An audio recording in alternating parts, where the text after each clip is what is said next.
Salutare, dragilor! Știm că suntem în anul 2024, un an electoral. Și se pare că foarte multe țări dezvoltate au anul ăsta alegeri, între care și România. Ideea e că avem toate felurile de alegeri, și de primari, și de parlamentari, și de europeani, europarlamentare și toate. Bun, veți auzi o grămadă de lucruri și trebuie să le filtrați prin rațiune, să vedem ce putem face. E momentul în care oarecum putem schimba ceva pentru următorii 4-5 ani. Sau, dacă nu pentru totdeauna, pentru că dacă votez greșit și se instaurează vreo dictatură, ceva, poate pentru următorii 30-40 de ani, nu știu, cum a fost în cazul comunismului, da? Deja avem configurat o grămadă de partide ca să riscăm să repetăm istoria. Deci e bine să cunoaștem. Într-adevăr, mulți zic și așa este, nu putem schimba noi foarte multe lucruri. Dar uite, când sunt acești ani electorali, putem în mare măsură. Pentru cei care sunteți noi pe canal, vă rog, dați-mi și mie acolo abonare înainte de a intra în subiect. Cei care ați făcut-o vă mulțumesc. Like-uri, dislike-uri în funcție de conținut, dacă vă place sau nu. Comentarii eventual. Comentarii, da. După părerea mea, s-ar putea să deranjez pe foarte multă lume, dar mai puțin important este doar părerea mea. Traian Băsescu a fost singurul președinte jucător în istoria post-decembristă, istoria asta post-comunistă, prin care trecem, un om care a avut tupeu să se lupte cu mafia, cu corupția, a înființat PNA-ul, Parchetul Național Anticorupție, care a devenit DNA-ul, în fine. El a înființat, nu neapărat, a avut și suportul, într-adevăr, recomandarea și suportul Uniunii Europene. El ne-a introdus în Uniunea Europeană, în NATO, adică a făcut niște lucruri concrete pentru țara asta. A știut cumva să asculte și de Europa, dar să și tragă jar pe turta noastră, cum ar veni. Adică a negociat destul de bine condițiile și a făcut temele, într-adevăr, dacă și-a făcut dușmani pentru faptul că a înființat acest parchet anticorupție, și anume Direcția Generală Anticorupție, devenit ulterior, cu anticorupție, s-a luptat cu mafia și cu astea, că era în perioada aia, până a fi el președinte, perioada asta cu Iliescu, cu astea, adică erau acei oameni, vrei să te rezolvi ceva, puneam una pe telefon, deși a apărut să telefoanele alea mari sau ceva, și cu un telefon rezolva absolut totul. Asta însemna trafic de influență și, bineînțeles, corupție. Despre asta era vorba. Era mafie, era corupție, erau o grămadă de lucruri care nu dădeau bine Uniunii Europene. Adică, bă, fraților, voi vreți fonduri europene, voi vreți integrare, vreți toate astea, dar la schimb cu ce veniți? Bun. A avut tupeu, asta e. A avut un președinte jucător, cum se spunea, că a avut curaj să se ia de șmecher, de mafie adevărată, adică mafia politiciană în primul rând, după care a destructurat și mafiile de-astea de clanuri și alte porcării care ușor, ușor influențau ele cumva și politicul și s-a dus. În mare parte a făcut curățenie la momentul respectiv. Acum nu știu dacă facem raportul să-mi spuneți că acum mai există clanuri, mai există corupție. Păi, o exista, pentru că omul ăla nu mai e la conducere, e simplu pensionar ceva. Da, și îmi place și statutul ăsta, adică îmi place, vreau să zic că apreciez. Nu se etalează cu nu știu ce bogății, cu nu știu ce lucruri din astea, cum să-și fie atras în 10 ani de mandat o grămadă de avantaje, să fie super bogat, cum ar fi putut face foarte mulți, adică politicieni corupți. Nu știu, nu locuiesc în București, dar din ce văd așa în media, e un om simplu. Umbla chiar și când era președinte cu Dacia, nu S400, Mercedes și nu știu ce chestii, adică omul nu iubea luxul, ca să zic așa, adică nu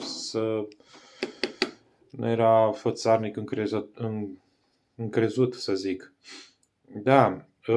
Da, se spunea despre el că era bețiv și, mă rog, aventura cu Udrea, mă rog, era speculată de presă și nu știu ce. Omul fără slăbiciune, da, dar omul la beție spunea adevărul, adică spunea foarte multe lucruri adevărate și când ținea un discurs înțelegeai tot ce spune, adică nu folosea limbajul ăla de lemn. Nu că n-aș înțelege, înțeleg și pe aia cu limbajul de lemn. Dar la un moment dat îi pierzi, te obosești, stai să urmărești. Și vorbește direct, în suflet omului. De-aia făcea băile alea de mulțime, pe care președinte mai face acum, sau făcea, sau s-a dus. De asta spun că va face istorie, pentru că istoria este un filtru corect. În timp să vine alt regim, alte astea și care a fost, mă? După părerea mea, nu știu, voi scrieți în comentarii dacă un alt președinte sau un alt regim politic a fost mai bun în perioada asta post-decembristă. Nu vorbim acum de perioada comunistă, care trebuie 5-6 vloguri cel puțin de 20 de minute ca să vorbesc despre comunism.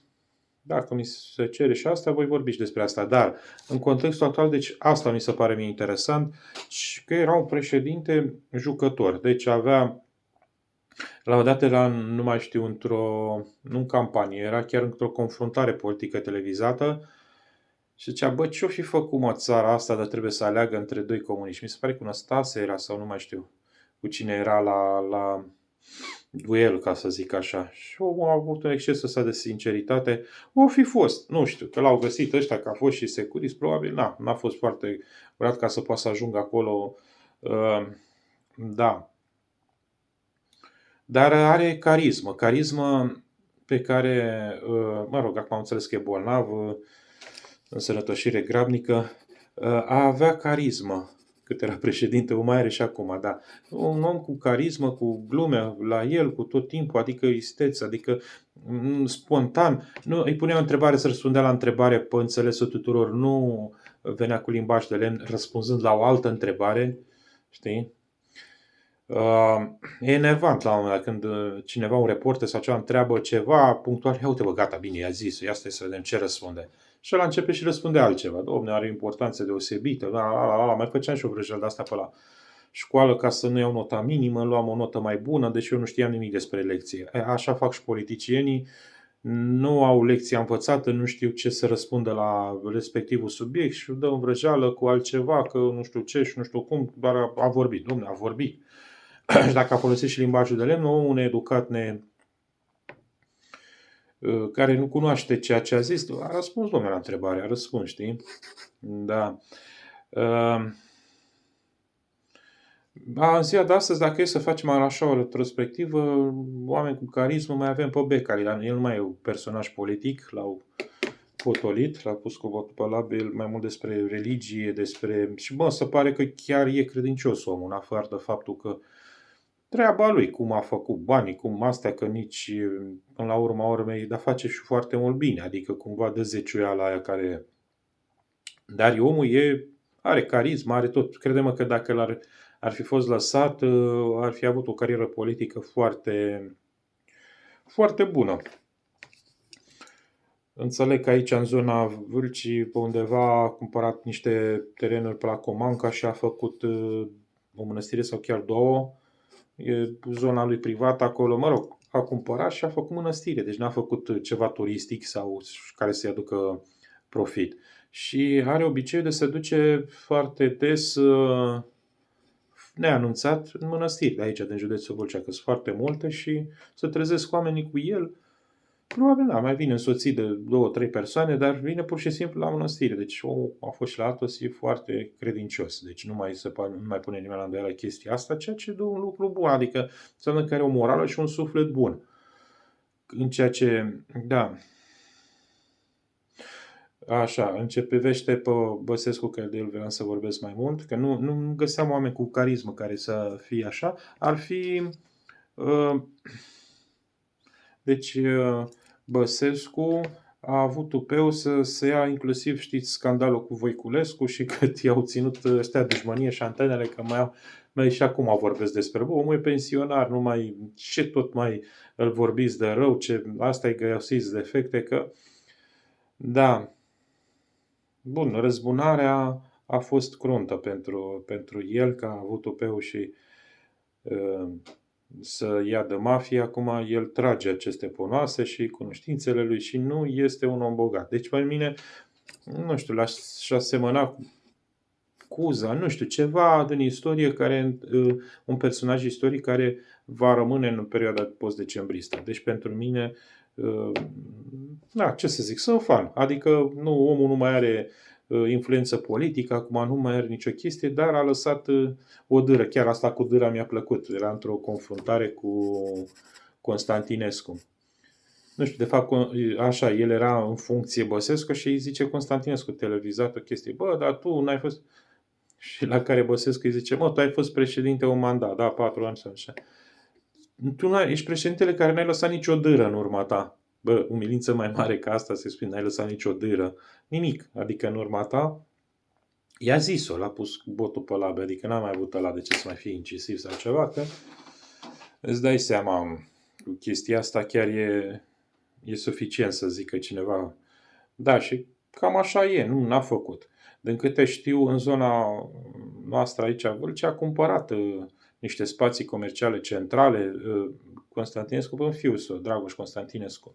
Deci, iată că omul, având copii, a cam aranjat așa. Bine, asta la nivel ce știu eu aici, la nivel de Râmnicu Vâlcea, dar în țară cine știe câte spații de-astea comerciale a mai cumpărat. E vorba de spațiu care am înțeles că pleacă acum McDonald's din el, în centru, mă rog, în fine. Nu știu, s-a implicat și în privatizarea magazinului Cozia, care a fost un primul mall comunist. Adică un magazin de ăsta, în centru mare, în care prima dată am înțeles că l-a cumpărat el, după care l-a vândut la compania asta Hallmark. Adică cumva a intermediat și și-a pus și el adaos comercial. Deci oamenii au știut să fructifice conjunctura politică și-au tras. Asta e un episod, poate reprezintă 2% pe lângă alte tranzacții și astea care le-a făcut în țară. Deci oameni care, da, și Constantinescu era plăcut așa ca om, fost profesor, nu știu ce, părea un om al poporului, dar în timp a dezamăgit, a eșuat, în sensul că vorba al Băsescu, n-a lăsat nicio dâră în urma lui, adică pentru țară vorbesc, nu pentru el, și-a făcut, cum se pare că și-a făcut. Da. Da, deci foarte multe astea care vi le-am amintit și voi le comentăm. Într-adevăr, Băsescu a făcut foarte mult, având carisma, a făcut foarte multe declarații adevărate, între care era tot așa invitat la emisiuni televizate când era, bineînțeles, în funcție, el intra, nu avea nicio treabă, nu. Și cea, bă, i-a ascultat pe toți, acum nu știu dacă băuse 50-100 de whisky sau mai mult, dar am zis, mai vorbiți degeaba, România nu mai e suverană, de când a intrat în Uniunea Europeană, nu știu, adică i-a lăsat pe toți cu gărcă, cum să zici chestia asta, adică realitatea e că ți se dictează anumite lucruri, nu trebuie să le faci cum crezi tu că ar fi bine sau ceva. Da, și un exces de ăsta, deci de sinceritate în toate lucrurile care... Da, pe undeva îl regret pentru că nu mai... Un astfel de președinte ne-ar trebui sau unul chiar mai bun, dar deocamdată se pare că nu avem. Ce vedem noi, atenție cu partidele astea extremiste, există riscul să repetăm istoria, și anume să instaurăm un comunism, pentru că s-a dovedit că șoșoacă poate prinde vestul la oamenii foarte nevoiași, săraci, uite bă ce le-a zis-o, vai ce... Normal că prinde la public, ea spune adevărul, dar adevărul nu oferă soluții în schimb, să zică, domne, eu văd lucrurile așa și să discuți la calm. Nu, critici și arunci cu noroi, cum se zice, că arunci cu rahat în ventilator. Deci dacă faci și țip și asta, nu știu dacă asta este soluția de a rezolva. Într-adevăr, spui niște adevăruri, dar oferă și niște soluții dacă tot... Am înțeles conflictul care îl are cu Simion, că sunt în aceeași barcă sau erau în același partid. Probabil lupta pentru supremație în cadrul acelui partid care, mă rog, ziariștii și nu numai, și sursele lor de informații solide spun că este sponsorizat de ruși, de KGB-ul, FSB-ul, cum îi zice acum. FSB-ul, da, nu FCSB-ul. Așa, FSB-ul, care îi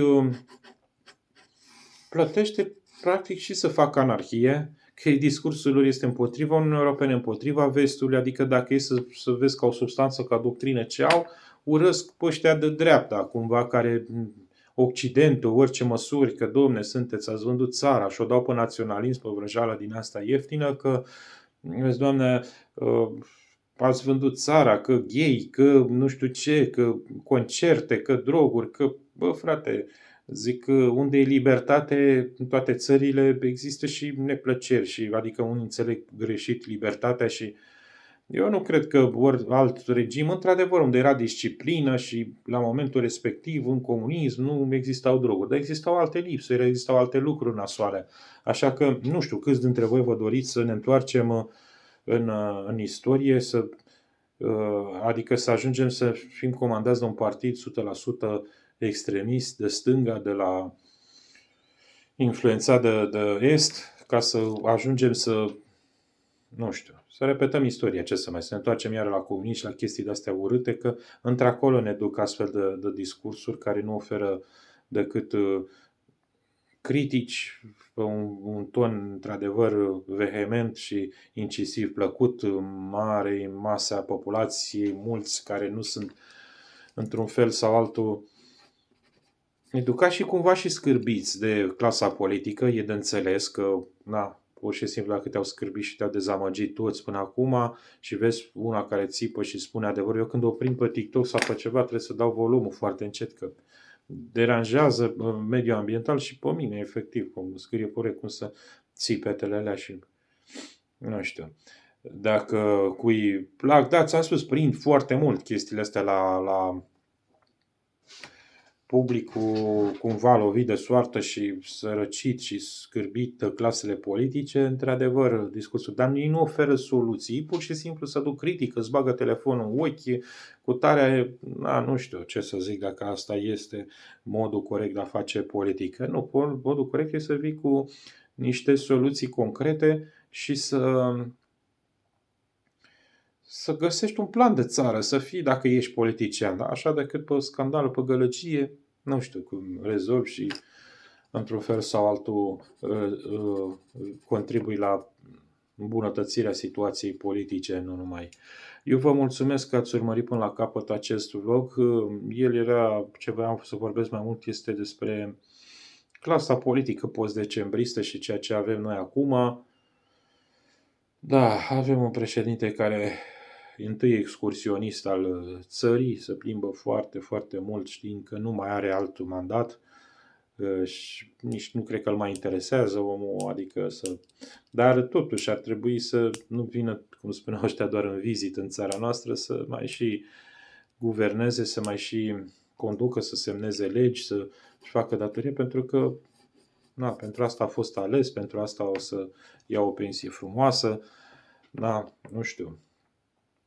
De-aia zic că dacă e să faci o retrospectivă și să te gândești la toți președinții care au fost și au trecut prin țară și au lăsat o dâră, au lăsat ceva în urma lor, mi se pare Traian Băsescu. Restul, nu, au avut mandate și nu au făcut nici, nu au fost jucători, nu i-au interesat lucrurile bune care le avem, moștenire, NATO, Uniunea Europeană, într-adevăr, sunt lucruri, realizări mărețe făcute după Revoluție, cel puțin asta cu NATO vedem clar acum că tocmai trecem peste amenințarea unui război și vedem ce importanță are.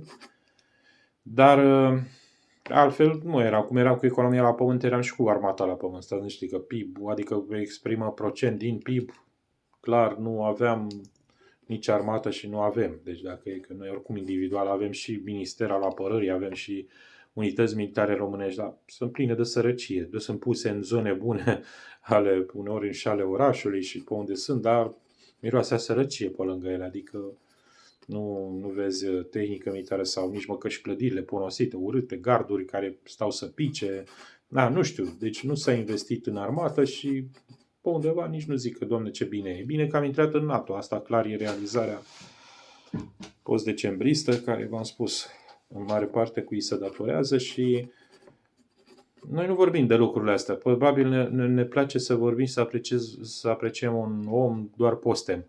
Da? Când nu mai este, Doamne, ca și se întâmplă și cu pictorii, cu artiștii. Când sunt în viață, spunem, Doamne, e curvar, e bețiv, e nenorocit, așa, trăiește în mizerie. De exemplu, hai să vorbim de un pictor. Pictorul își vinde pânzele pentru... S-a întâmplat foarte mult în istorie să-și vândă picturile pe niște băutură sau o pungă de mâncare și a vândut un tablou. Și ăla să ajunge după postem, după ce moare ăla, picturul să valoreze sute de mii sau milioane de euro în timp, înțelegi? Deci cam așa este și cu omul cât e în viață nu e apreciat. Nu e apreciat că, na, după ce a murit începe, Doamne, ce bun era. Și cu artiștii ați văzut și că este, Doamne, dar noi nu putem aprecia un om cât e în viață, să spunem lucruri frumoase despre el, trebuie neapărat poste, să bucure și el. Bă, uite, am făcut și eu ceva pentru țara asta, primești și eu 2, 3, 5, 10 mii de aprecieri. Nimic. Deci, nu se vorbește pur și simplu ca și cum e băgat în aceeași găleată cu la reject, că mai fi. Nu, nu e așa, pentru că nu sunt toți oamenii la fel și nu toți au aceleași caractere și intenții când ajung la conducere. Da, e dureros pe undeva că să fii în situația lui sau așa și să vezi că nu ai nicio apreciere, tu nici măcar nu te-ai îmbogățit, trăiești în mediu sau așa, bine, nu putem vorbi că trăiești în sărăcie, asta nu. Dar știu că s-au chinuit răzbunarea asta a celor pe care i-a deranjat a mafiei politicieni, l-au scos din casa aia care o avea dreptul, mă rog, ce am văzut în presă, că n-am de unde să, dar e adevărat. În primăverii sau nu știu ce, avea și el dreptul la o casă din asta naționalizată sau ceva, l-au scos după acolo. Da, eu l-am văzut și în timpul mandatului, cum se plimba cu Dacia, chiar Logan, nici măcar Duster, ca idee, nu știu ce să zic. Că atunci când îl reușiseră să-l suspende, nu știu cum, lumea l-a pus înapoi la. Da, însă nu se mai vorbește de asta simțeam nevoia să vorbesc. O să vorbesc foarte mult postem. După ce nu mai e, atunci tot să găsesc și analiști și ziariști, domne, asta a făcut, așa, cu tare, atunci se vorbește de realizările lui. Și actorii ăia care îi avem noi și ne uităm la filmele astea celebre pe românești, Doamne, nu se mai naște generație ca aia. Păi da, mă, dar atunci când era, căutai defecte, că cum era ăla, că ce caracter, cu cine, mă rog, să culca sau, mă rog, cancanuri și de astea, dar când e în viață, nu. Asta e un defect care ne caracterizează. E urât. Mai bine îi dai omului omagiu cât te aude, cât e aici pe lume, nu după aia că, domne, a fost un monstru sacru, nici n-am înțeles expresia asta cu monstru sacru. Da, adică un monstru sfânt sau cum traduce al literam. Domne, a fost un monstru sacru. Da, ciudat. Bine, vorbim mai mult despre actori. Când moare câte un actor, atunci, monstru sacru. Bă, lasă dracu, că asta cu monstru e ceva urât. Și sacru, sfânt, nu știu. N-am înțeles sintagma asta, dar în fine. Monstru sacru. Da, deci cam asta e. Trebuie să ne apreciem oamenii și valorile cât sunt printre noi și să le aducem un omagiu, domne, pur și simplu o mulțumire. Până la urmă și o vorbă bună și o bătaie așa pe umăr sau și, domne, ai fost cineva sau ceva, pentru el e un lucru mult, o recompensă sufletească enormă. Bun, vă mulțumesc că eu mi-am atins targetul de vorbit aici, adică nici nu vreau să le lungesc mai mult de 20 ceva de minute. Vă mulțumesc celor care ați avut răbdare să urmăriți până la capăt acest vlog. Celor care nu v-ați abonat, vă rog frumos să o faceți aici în descriere jos la unde scrie abonat sau în engleză dacă aveți subscribe, abonare, subscribe. Like-uri, dislike-uri în funcție de cum v-a plăcut, nu personajul, descrierea mea, sau dacă v-a plăcut personajul care l-am descris, că astăzi am vrut să vorbesc despre Băsescu, întâmplător am vorbit și de alte persoane cu carismă și toate cele și. Da, like-uri, dislike-uri, comentarii, dacă le aveți, vă mulțumesc pentru ele și nu uitați să vă abonați cei care n-ați făcut-o. Mulțumindu-vă totodată celor care ați făcut-o și mă urmăriți. O zi frumoasă toate cele.